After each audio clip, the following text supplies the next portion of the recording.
Good morning. কেমন আছো সবাই? আশা করছি সবাই খুব ভালো আছো, সুস্থ আছো। আমার নতুন একটা ভিডিওতে তোমাদের সকলকে জানাই অনেক অনেক স্বাগত। আজকে কিন্তু ছুটির দিন, তাই সকালবেলা আজকে খুব একটা আমি উঠিনি তাড়াতাড়ির মধ্যে। যেহেতু আজকে ছুটির দিন, তার কারণেই আজকে উঠেছিলাম ওই 6:30। তবে হ্যাঁ, অন্য দিনের থেকে আজকে আমার কাছে একটু দিনটা যেহেতু দেরি করে শুরু করেছি, তো তার কারণে ঘুম থেকে উঠে সবার আগে ফ্রেশ হয়ে চলে এসেছি এখন খাটটাকে ভালো করে একটুখানি পরিষ্কার করতে। কারণ যেদিন থেকে এই নতুন খাটটা এসছে সেদিন থেকেই ডিজাইনগুলো কোনো কিছুই পরিষ্কার করা হয়নি আর কি। আর যেহেতু জানলাটা সবসময় খোলা থাকে, এখন তো গরমকাল আর প্রচণ্ড পরিমাণে ধুলো বালি এগুলো জমেছে জানো তো। তো সেই কারণে আজকে ভাবলাম হাতে যেহেতু অনেকটা সময় আছে, তাহলে একটুখানি ভালো করে এগুলো পরিষ্কার করে দিই। জানো, আমার একদিক দিয়ে ভালোই হয়েছে। দেখবে যত বেশি ডিজাইন তোমার নেবে না, ঠিক ততটাই পরিমাণে কিন্তু ধুলো বালি এগুলো কিন্তু বেশ ভালোভাবে জমে। তো যাই হোক, আমি কিন্তু ওই কারণে একটু সিম্পলভাবে ডিজাইনটা পছন্দ করেছিলাম। তবুও বেশ ভালোভাবেই কিন্তু ধুলো টুলো জমে গেছিলো। তো যাই হোক, এদিকে দেখো সমস্ত কিছু বেড টেড ভালো করে গুছিয়ে নিয়েছি। আর এদিকে কিন্তু খাটের যে বালিশগুলো ওইগুলো কিন্তু রেখে দিচ্ছি। তো এদিকে তোমার কি বলো তো, ওই বেডশিটগুলো একটুখানি ভালো করে গুছিয়ে রাখছি আর কি। কারণ যেহেতু আজকে একটু ঠান্ডা ঠান্ডা ওয়েদারটা আছে, তো সেই কারণে কি বলো তো, প্রত্যেক দিন আমরা দুজন তোমার দুটো ওই ছোটো ছোটো বেডশিটগুলো নিয়ে রাখি। জানি না এই অভ্যেসটা কার কার আছে, তবে আমাদের দুজনেরই এই অভ্যেসটা আছে যে বিশেষ করে বেডশিট তোমার গায়ে নিয়ে সে সারা বছর তোমার ঘুমোনো আর কি। তো যাই হোক, এদিকে দেখো বেডশিট টেডশিট গুছিয়ে পরিষ্কার করে সমস্ত কিছু রেখেছি। আর চলে এসেছি যখন ফার্নিচারটা যখন পরিষ্কার করলাম, খাটের কাছে এই লাল রঙের একটা টুল রেখেছি, আর সেখানেই একটুখানি ভালো করে ধুলো জমেছিল পায়ের নিচে আর কি। তো সেগুলো একটুখানি ভালো করে পরিষ্কার করে দিলাম। আর হ্যাঁ, টিভিটাও কিন্তু বেশ কয়েকদিন হয়ে গেছে পরিষ্কার করা হয়নি, তাই ভাবলাম এটাও একটুখানি মুছে দিই। তবে না, যেহেতু আমার কাছে সেরকম কোনো কিছু ফার্নিচার আজ পর্যন্ত ছিল না, এই তো মাত্র একটা টিভি আর এই তোমার খাটটা হয়েছে, তার জন্যে কিন্তু আমার রুমে কলিন এইসব কিন্তু থাকে না। তো সেই কারণে কি বলতো, আমি এমনি হালকা একটা সুতির কাপড় দিয়ে তোমার ভালো করে মুছে নিচ্ছি। আর সঙ্গে তারপর সুইচ বোর্ড এগুলো তো রোজ রোজ ভালো করে তোমার মোছা যায় না, তো আজকে একটু ভালো করে সমস্ত কিছু একটু ক্লিন করে দিয়েছি আর কি। তো তারপরে চলে এসেছি রান্নাঘরে। আর রান্নাঘরে তোমার এখন ওই যে জলের বোতলগুলো যেগুলো কালকে আগের দিন থাকে, তো সেগুলো খালি হয়ে গেছে।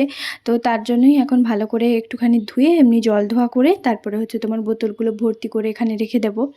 তো যাই হোক, এখনও পর্যন্ত তোমাদের দাদাভাই কিন্তু বাজার থেকে আসেনি, কারণ ও অনেকটা সকালবেলা উঠে ও খেলতে গেছিলো।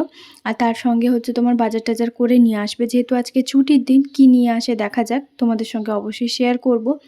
আর আজকে জানো তো, বাইরে খুব সুন্দর রোদ বেরিয়েছে, কারণ এই কয়েকদিন একটুখানি বৃষ্টি মেঘলা ওয়েদার ছিল, তো বেশ অনেক দিন পর রোদ হয়েছে।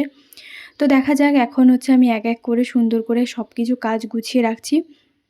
আর ওর আসার আগে আমি ভাবছি চানটাও করে নেব, পুজোটাও করে দেবো। দেখা যাক এখন কি হয়। এদিকে জলের বোতলগুলোও খালি হয়ে গেছিলো, এগুলো ভর্তি করে রাখলাম। আর তারপর ওর জলের বোতলে একটাতে কি বলতো, অল্প একটুখানি নুন দিচ্ছি। না না, এই গরমের জন্য যে নুন জল খাচ্ছে তেমনটা নয়। আসলে তোমাদেরকে আমি বলেছিলাম যে একটা কথা তোমাদেরকে বলবো, যে আজকাল তোমাদের দাদাভাইয়ের রুটিনটা কেন এরকম চেঞ্জ হয়েছে। আসলে তোমাদের দাদাভাই তোমার একটুখানি টেনশানে পড়ে গেছিলো। টেনশানটা কি জানো তো, ওর হঠাৎ করে শরীরটা ভীষণ পরিমাণে দুর্বল হয়ে যায়। আর সেই কারণে ঘাড়ের কাছে একটুখানি ব্যথা করতো। ও ভেবেছে কি হয়তো ওর স্পন্ডালাইটিস হয়েছে। ও আসলে এই সব দিক দিয়ে একটুখানি খুঁতখুঁতে, একটু চটজলদি একটু ভয় পেয়ে যায়। তো তারপরে ও এখানকার একটা খুব ভালো একটা ডক্টরের কাছে যায়, আর একদম A to Z সমস্ত কিছু, স্ক্যান থেকে শুরু করে রিপোর্ট থেকে সমস্ত কিছু ও কিন্তু করেছে। আর ডক্টর কিন্তু রিপোর্টটা দেখে ভগবানের দয়ায় অশেষ কৃপায় তেমন কিচ্ছু প্রবলেম নয়, শুধুমাত্র একটাই তোমার প্রবলেম, সেটা ওর খাওয়া দাওয়া। ডক্টর ওকে একদম ভালো করে বলে দিয়েছে পর্যাপ্ত পরিমাণে ঘুম, পর্যাপ্ত পরিমাণে জল, আর পর্যাপ্ত পরিমাণে তোমার খাওয়া দাওয়া তোমাকে কিন্তু করতেই হবে। তুমি যদি খাওয়া দাওয়া ঠিকঠাকভাবে না করো, তাহলে কিন্তু এরকম সমস্যা তোমার দেখা দেবে। সমস্যা বলতে পারো সেরকম কিছুই নয়, শুধুমাত্র খাওয়া দাওয়াটা একটু ঠিকঠাক করতে হবে, সঙ্গে জলটা বেশি করে খেতে হবে। আসলে খালি পেটে থাকা কখনোই যাবে না। তোমাদের দাদাভাই না একটা খালি পেটে থাকা একটা অভ্যেস, খালি পেটে কেমন বলো তো, হয়তো কাজ করতে করতে না এটা একটা হয়ে যায়। কাজ করতে, করতে ওই কাজটা যতক্ষণ পর্যন্ত না শেষ হচ্ছে, ততক্ষণে হয়তো পেটের মধ্যে হয়তো ইঁদুর দৌড়াদৌড়ি করছে, ছটফট করছে। কিন্তু ও সেখানে খেতে যাবে না। ওই কাজটা করার পর খেতে যাবে। এবারে খালি পেটে কোনো কিছু পড়লে ওই যে হয় না? মানে সেটা যে কী খাওয়া হচ্ছে সেটা তো আমরা সবাই জানি।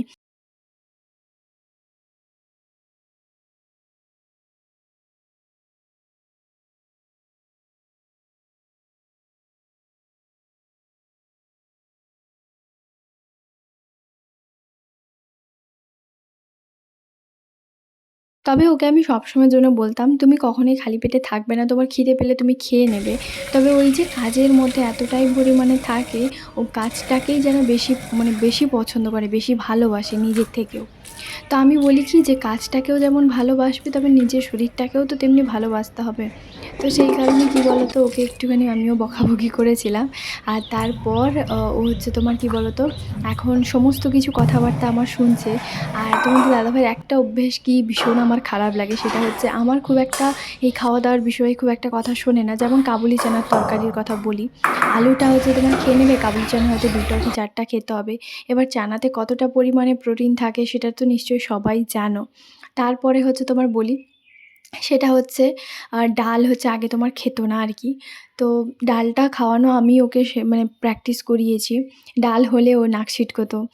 খেতে বসলে মুখ একটা গোমড়া করে রাখতো। তো এখন বর্তমানে ডাল প্রত্যেকদিন খাওয়ার থালাতে থাকতেই হবে। তারপরে ধরো এই নাই যে পনিরের কথা বলি। পনিরের কথা যদি বলি না, তাহলে তোমাদেরকে কি আর বলবো।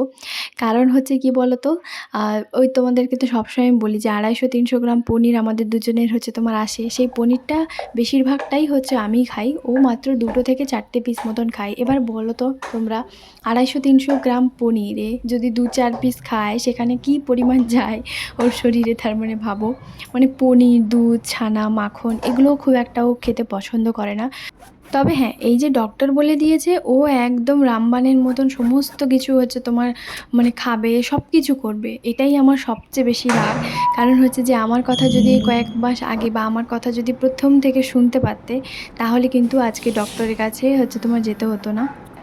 কি বলতো, এই কথাটা বলার পর না ওরও একটুখানি মুখটা শুকিয়ে গিয়েছিল, স্বাভাবিক। তো চলো এখন ভিডিওর মধ্যেই আসা যাক। অনেক কথাই তোমাদের সঙ্গে হলো, আর তার মধ্যে আমার এক এক করে সমস্ত কাজবাজ হয়ে এখন চলে এসেছি ব্রাশ করতে। আর হ্যাঁ, আগের ব্লগে না একজন দিদিভাই বলবো না বোন বলবো আমি জানি না, যেহেতু তুমি আমাকে দিদিভাই বললে, তো আমি ভাবলাম যে চলো আমিও তাহলে তোমাকে বোন বলেই ডাকি। আসলে একজন দিদিভাই কমেন্ট করেছিল যে আমি আমার স্কিন কেয়ারের ভিডিও দিতে, আর দ্য সৌমি স্ক্যান প্রোডাক্টে কী কী ইউজ করি সেগুলো তোমাদের সঙ্গে শেয়ার করতে। আমি অবশ্যই চেষ্টা করব যে তোমাদের সঙ্গে সেরকম ধরনের ভিডিও শেয়ার করা। তবে বর্তমানে আমি এই জয়ের উপটান ফেস ওয়াশটাই হচ্ছে ব্যবহার করছি, যেটাই কয়েকদিন আগে তোমাদের দাদাভাই মল থেকে নিয়ে এসেছিল। তবে এই ফেস ওয়াশটা না ডেলি ব্যবহার করা যাবে না। কেন সেটা বলছি। ফেস ওয়াশটা ভীষণই সুন্দর, ব্যবহার করার পর ঠান্ডা একটা স্মুথিং এফেক্ট দেয়, ভীষণই ভালো লাগে। প্রায় ৫-৭ মিনিট ১০ মিনিট তো থাকে এই ঠান্ডা ঠান্ডা। আর এর মধ্যে না ছোটো ছোটো পার্টিকেলস আছে, যেগুলো কি বলো তো, মানে স্ক্রাবিংয়েরও একসঙ্গে কাজ করে, মানে ফেস ওয়াশও করে স্ক্রাবিংও করে। তো তার জন্য কি বলো তো, আমি ডেলি ইউজ কখনোই করি না। তো যাই হোক, ওইদিকে ফেস ওয়াশ করছিলাম, তারপরে আমি স্নান করতে যাব। তোমাদের দাদাভাইও বাজার থেকে চলে এসেছে, আর আমাকে বলছে ১ গ্লাস গ্লুকন-ডি করে দেবে। তো আমি বললাম ঠিক আছে তাহলে করে দিই। আর এদিকে দেখছি কি কি নিয়ে এসছে, সেগুলো তাহলে ব্যাগ থেকে এক এক করে বের করে রাখি, তারপরে যাব স্নান করতে আর কি। আসলে গাটা একটু ভিজে গেছে, আর এখন পুরো ঘেমেও গেছি, তাই ভাবলাম একটুখানি ফ্যানের তলায় বসি, ততক্ষণে এগুলো বের করি, আর তারপর হচ্ছে তোমার যাব স্নান করতে। আমার কাছে না মঙ্গলবারটা ছুটির দিন থাকলেও, তবে আমার কাছে মনে হয় এটা সানডের থেকে কোনো কিছু কম নয়। কারণ যেহেতু আমার বরের ছুটিটা মঙ্গলবার থাকে, আর সোমবার তো হচ্ছে তোমার সারাদিন থাকে সকালবেলা থেকে, যেহেতু আগের দিন রাতে নাইট ডিউটি করে। তো তার কারণে এই ছুটির দিনটা মনে হয় যেন আমার কাছে সানডে বলে।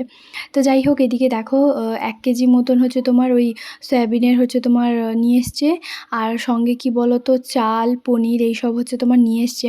আসলে এখন আমরা পেঁয়াজ রসুনটা খাচ্ছি না। এই ভিডিওটা যেহেতু অনেকটা পুরনো, তাহলে বলেই রাখি, এটা কিন্তু পয়লা বৈশাখের আগের দিনের ভিডিও। আর আমার শাশুড়ি ওই সময় কিন্তু গেছিলো ওই চন্নেশ্বর, আমাদের বাড়ির ওই দিকে আর কি। তো সেই জন্য পেঁয়াজ রসুন কোনো কিছুই খাওয়া হবে না। তো তার কারণে কি বলতো, সমস্ত কিছু নিরামিষ রান্না করাই হচ্ছে। তো যেহেতু চন্নেশ্বর গেছিলো আর কি, তো সেই জন্য কি বলতো, মানে মাছ, মাংস, ডিম আর হচ্ছে তোমার পেঁয়াজ রসুন এগুলো কিন্তু কিচ্ছু খাওয়া হবে না।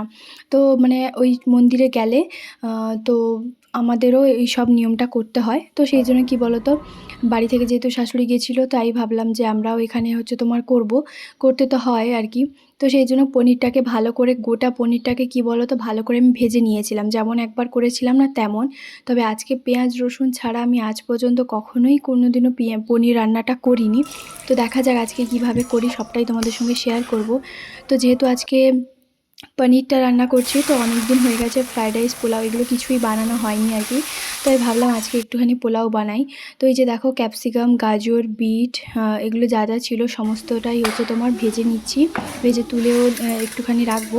আর তারপরে কী বলতো, প্রথমে কিশমিশটাকে ভেজেছি, তবে কাজু দিতে আমার একদম মাথা থেকে বেরিয়ে গেছে। আর এদিকে বেশ অনেকটা পরিমাণে চাল নিয়ে এসেছিলো, তো সেখান থেকে মেপে ভালো করে হচ্ছে তোমার চালটা নিয়ে নিলাম। এখন ভালো করে 3 বার কষলে হচ্ছে তোমার চালটাকে ধুয়ে তারপরে এই যে ঢাকা দিয়ে এখন চলে এসেছি সোজা ভাতের মধ্যে। ওই গোটা গরম মশলা, তেজপাতা যা যা লাগে আর কি সেগুলো দেবো, আর অল্প একটুখানি নুন দিলাম। তো এবারে চালটাও বেশ ভালো করে ভেজানো হয়ে গেছিলো 10 থেকে 15 মিনিট। আর তারপর আমি চালটা ঢেলে এদিকে হচ্ছে যে সবজিটা ভাজতে বসিয়ে দিয়েছিলাম, সেই সবজিটাকেও ভালো করে ভাজা হয়ে গেছে, এখন তুলে একটা সাইডে রেখে দেবো। এরপর পনিরটা রান্না করব। তবে স্নান ধান করা তো এগুলো তো আমার সমস্ত কিছু হয়ে গেছে, তার মাঝখানে ব্রেকফাস্ট করেছি, সব কিছুই করেছি, সেগুলো তোমাদের সঙ্গে কিছুই শেয়ার করা হয়নি। আর এদিকে কিছু গোটা গরম মশলা আর হচ্ছে তোমার কাজু, যেটা অল্প একটুখানি সাদা তেলে আমি ভেজে নিয়েছিলাম, সেটাকে এখন গুঁড়ো করতে এসেছি। তবে একটুখানি পেস্টও করতে হবে, তো দেখছিলাম যে পেস্ট হচ্ছিল না, হয়তো কাজুর পরিমাণটা একটু কম ছিল, তাই ভাবলাম আরও গোটা কয়েক হচ্ছে তোমার কাজু দিই। তো এই যে দেখো, কাজুটা দেওয়ার পর অল্প একটুখানি জল দেওয়ার পর বেশ ভালোভাবে কিন্তু পেস্ট হয়ে গেছে। এটা এখন কিন্তু রেখে দিচ্ছি, আর খুব সুন্দর একটা গন্ধ আসছে। আর এদিকে তার ফাঁকে হচ্ছে তোমার একটা মতো টমেটো কেটে এটাকেও হচ্ছে তোমার পেস্ট করে নেবো আর কি, মানে মিক্সিতে একবার হচ্ছে তোমার চালিয়ে নেব। আজকে পনিরের এই রেসিপিটা সত্যি এতটা যে ভালো হবে আমি কখনো ভাবতে পারিনি। কারণ কেন বলছি জানো তো, কারণ হচ্ছে এটাই, আমি আজ পর্যন্ত পেঁয়াজ রসুন ছাড়া কোনোদিনও হচ্ছে তোমার এইভাবে পনিরের তরকারিটা রান্না করিনি। তবে হ্যাঁ, নিরামিষ দিনেও হচ্ছে এইভাবে যদি পনিরের তরকারিটা রান্না করা যায়, সত্যি ভীষণই ভালো, ভীষণই ইজি। তো এদিকে দেখো সমস্ত কিছু পেস্ট করাও হয়ে গেছে, আর এদিকে মিক্সির জারটা ভালো করে গুছিয়ে হচ্ছে তোমার জায়গার জিনিস জায়গায় রেখে দিলাম, কারণ জায়গা তো এখন একটু ছোট হয়ে গেছে, তার কারণে আর কি। আর ওখানে সকালবেলা যে বাজারের মধ্যে নিয়ে এসেছিলো লঙ্কার গুঁড়োটা, তো সেটা এখন আমি ঢেলে নিচ্ছি, কারণ লঙ্কার গুঁড়োটা না প্রায় শেষের মাথায় ছিল, কন্টেনারটা দেখলেই বুঝতে পারছো।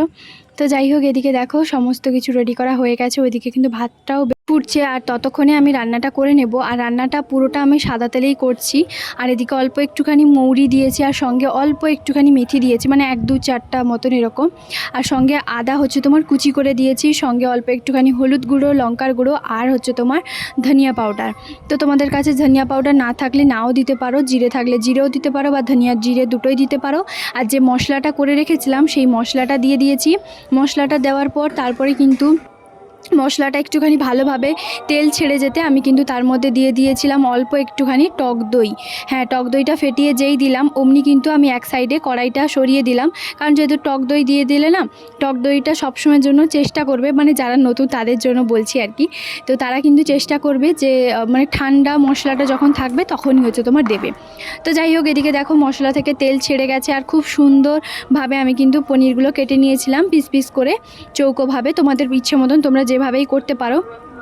আর তারপর অল্প একটুখানি ওপর থেকে কাসুরি মেথি, অল্প একটুখানি ঘি। তবে এইটা কিন্তু খুব একটা বেশি ঝোল দেবো না, মানে অল্প একটুখানি ওই যে মিক্সার জারটা ধোয়া হচ্ছে তোমার জলটা দিয়েছিলাম। আর কালারটা তো দেখতেই পাচ্ছ কতটা দারুণ এসছে, তাই না? আর এদিকে দেখো বলতে বলতে রান্নাটাও হয়ে গেছে। রান্নাটা যে এত ইজি, এত তাড়াতাড়ির মধ্যে হয়ে যাবে আমি সেটাও ভাবতে পারিনি। তো যাই হোক, আজকে মেনুতে কিন্তু পোলাও আছে, আর সঙ্গে কিন্তু এই যে পনির আছে। তো রান্নাটা তো তোমাদের সঙ্গে শেয়ার করলাম, আর ঝটপট করে আমার 11:30টার মধ্যে রান্না হয়ে গেছে। তবে হ্যাঁ, এটাও আমার একটা মানে শেখা হলো যে পেঁয়াজ রসুন ছাড়া এইভাবে কিন্তু রান্না করলে পনিরের তরকারিটা জাস্ট দারুণ হবে। তো যাই হোক, এদিকে দেখো সমস্ত কিছু বাসনপত্র যা যা ছিল বেশ কয়েকটা, সেগুলো হচ্ছে তোমার ধুয়ে নিচ্ছি। তার মাঝখানে তো আমি চা বিস্কিট খেয়েছিলাম ওইগুলো, আর দুধের কেটলি, সেগুলো সমস্ত কিছু কড়াই থেকে শুরু করে সব কিছু এখন এক এক করে ধুয়ে নিচ্ছি। আর মিক্সার জারটা না আমি সবসময়ের জন্য চেষ্টা করি হয় সঙ্গে সঙ্গে ধুয়ে নিই, আর না হলে একটুখানি জল ধোয়া করে রেখে দিই, তারপরে অল্প একটুখানি ভালো করে ঘষে মেজে পরিষ্কার করে নিই আর কি। তো চলো, এদিকে দেখো আমার রান্নাঘরের সমস্ত কিছু কাজবাজ হয়ে গেছে, আর কাজ করতে করতে না জলটাও শেষ হয়ে গেছিলো, তার কারণে আবার ভাবিকে হচ্ছে তোমার বললাম যে সিঁড়ি থেকে ডাক দিয়ে দিলাম যে মোটরটা চালিয়ে দিতে। তো এই যে দেখো রান্নাবান্না সমস্ত কিছু হয়ে গেছে, রান্নাঘর পরিষ্কারও হয়ে গেছে। এবার শুধুমাত্র দরজাটা লাগিয়ে দিলাম আর এরপর ঘরের মধ্যে গিয়ে বসবো। তার আগে হচ্ছে তোমার ভাতটার জন্য মানে ভাতটা হচ্ছে অল্প একটুখানি ঘি দিয়ে আর গোটা গরম মশলা দিয়ে ভালো করে হচ্ছে তোমার ওই পোলাওটা যেটা বানিয়ে রেখেছিলাম সেটা কিন্তু একসঙ্গে দিয়ে সমস্তটাই হচ্ছে ভালো করে একটুখানি নাড়াচাড়া করব, তাহলেই আমার হয়ে যাবে আর কি। তো ব্যাস আজকের মতন হচ্ছে তোমার রান্নাবান্না এইটুকুনি তো ছিল। জানো আজকে প্রায় 6 মাস হতে চললো, এখনও পর্যন্ত আমরা কিন্তু বাড়ি যাচ্ছি না। বাড়ি যাওয়ার কোনো ঠিক ঠিকানাও নেই, জানি না কবে বাড়ি যাব। তো ভীষণ পরিমাণে কিন্তু বাড়ির জন্য মন খারাপও করছে। তো সেই জন্য আর কি। আর সত্যি কথা বলতে তোমাদের দাদাভাই এইবারে কিন্তু অনেকটা সময় হচ্ছে তোমার মানে এখানে থাকলাম, কারণ আমরা প্রায় প্রত্যেক মাসে মানে 3-4 মাস অন্তর হচ্ছে তোমার বাড়ি যাই। আমরা যেহেতু হোলির সময় বাড়ি যাইনি, আর প্রত্যেক বছর হোলিতেই বাড়ি যাই আর কি। তো এবার যেহেতু হোলিতে যাওয়া হয়নি, আর তার কারণে কি বলো তো আবার কবে বাড়ি যাব তার কোনো ঠিক ঠিকানা নেই। সেই জন্য বাড়ির জন্য একটুখানি মন খারাপ হচ্ছে। 6টা মাস হয়ে গেল। তবে মাঝখানে আমরা একটা জায়গায় ঘুরতে যাওয়ার ট্যুর করেছিলাম, আমাদের সেটাও হচ্ছে তোমার ক্যান্সেল হয়ে গেছে। ক্যান্সেলটা প্রথমে মানে যাদের সঙ্গে যাব ওরা ক্যান্সেল করেছিল, তারপরে আমরা একবার ক্যান্সেল করলাম। এই যে এক করতে করতে ওইরকমভাবে আমরা একটা জায়গায় যাব বলে ভেবেছিলাম, সেটা ক্যান্সেল হলো। কোথায় মানে যেতাম সেটা আর এখন বলছি না আর কি, যেহেতু ক্যান্সেল হয়ে গেছে আর বলে কি হবে। তো যাই হোক, এদিকে হচ্ছে কি বলতো রান্নাবান্না করছিলাম সমস্তটাই। তবে ভীষণ পরিমাণে হচ্ছে তোমার বাড়ি যেতে ইচ্ছে করছিল। আমাকে না কোথাও ঘুরতে নিয়ে যাওয়ার থেকে যদি বাড়ি যেতে কেউ বলে তো আমার ভীষণই ভালো লাগে, কারণ অনেক দিন হয়ে গেছে বাড়িতে যাইনি, মা বাবাকে দেখিনি। মানে ভালো লাগে একটা আর কি, এই হচ্ছে ব্যাপার। তো যাই হোক, যারা বাইরে থাকে তারা একমাত্র বোঝে যে বাড়ি যাওয়ার আনন্দটা ঠিক কতটা পরিমাণে। তবে হ্যাঁ, যেহেতু 6 মাস হয়ে গেছে আমরা এখন বাড়ি যাইনি, তার কারণে বাড়ি যাওয়ার জন্য যেমন ইচ্ছে করছে, তেমনি কি বলো তো নিজেকে সবসময়ের জন্য সংসারে হচ্ছে তোমার একটা শান্তির জন্য হচ্ছে তোমার এখানেই হচ্ছে তোমার মনকে শান্ত করে রাখি আর কি। তো আমার মানে কি বলো তো খুব একটা বেশি কোনো বন্ধু বান্ধব বা সেরকম কেউ নেই। আমি আমার রুমেই থাকি, রুমেই হচ্ছে তোমার সমস্ত কিছু টাইম স্পেন্ড করি, ঘর গোছাই করি আর কি। আর আমি জানো তো সত্যি কথা বলতে আজকে বলি, যেহেতু রান্নাটা হচ্ছে তার মাঝখানে হচ্ছে তোমার কিছু কথা বলি। আমি না কোন ধরনের ভিডিও দেখি জানো, যে ভিডিও থেকে আমি কিছু শিখতে পারবো, আমার ভবিষ্যতে হচ্ছে তোমার কিছু কাজে লাগবে, অমনটাই হচ্ছে আমি ভিডিও দেখি।